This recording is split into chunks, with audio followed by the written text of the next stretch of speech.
wabarakatuh. Hai guys, perkenalkan nama saya Welma Nur Kumaira. Saya berkuliah di Politeknik Negeri Ujung Pandang, jurusan Teknik Elektro, Prodi D4 Teknik Listrik. Di video ini saya akan membuat resume minggu pertama pembelajaran mata kuliah jaringan komputer. Oke guys, jadi minggu pertama itu kita membahas tentang kontrak kuliah. Jadi kalian mahasiswa pasti tahu kan gimana isi kontrak kuliah itu, pasti sudah tidak asing lagi dengan istilah kontrak kuliah. Dan di minggu pertama itu ada beberapa pembahasan singkat yang diberikan oleh dosen kepada mahasiswa, seperti pengertian jaringan komputer, manfaat jaringan, bagaimana manfaat kita belajar jaringan komputer, dan lain sebagainya. Oke guys, mari kita simak video penjelasan tentang jaringan komputer.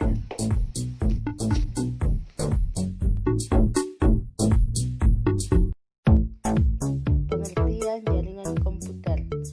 Jaringan komputer adalah koneksi yang memungkinkan dua device atau lebih saling berhubungan baik secara fisik maupun secara logika yang saling berkomunikasi untuk bertukar data atau informasi. Manfaat mata kuliah jaringan komputer.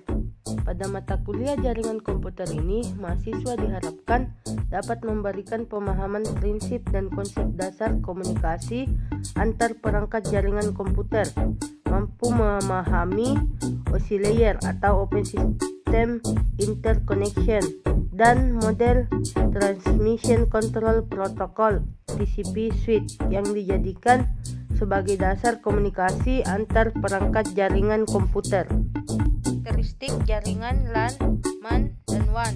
Yang pertama itu LAN atau Local Area Network. Karakteristiknya yang pertama, jaringan LAN ini paling kecil di antara jaringan yang lain. Yang kedua, tidak menggunakan jaringan telekomunikasi dari operator tambahan. Yang ketiga, digunakan untuk penggunaan pribadi. Yang keempat, administrasi dilakukan melalui administrator lokal. Berikut adalah contoh jaringan LAN. Dua, yaitu MAN atau Metropolitan Area Network. Karakteristiknya yang pertama, meliputi area seluas antara 5-50 km. Yang kedua, MAN umumnya tidak dimiliki oleh satu organisasi. Maksudnya, MAN umumnya hanya dimiliki oleh penyedia layanan jaringan yang menjual pelayanan kepada pelanggan.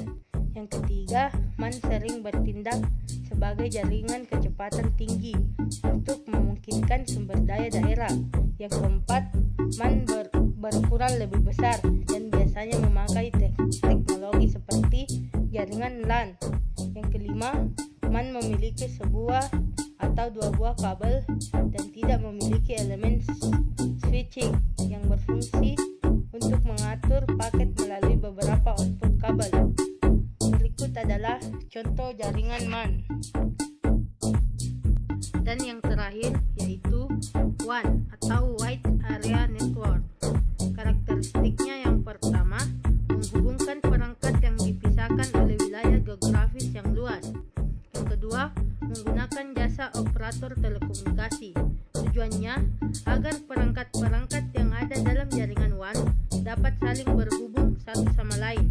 Yang ketiga, menggunakan koneksi serial dari berbagai jenis untuk mengakses bandwidth dalam lokasi yang berjauhan atau luas.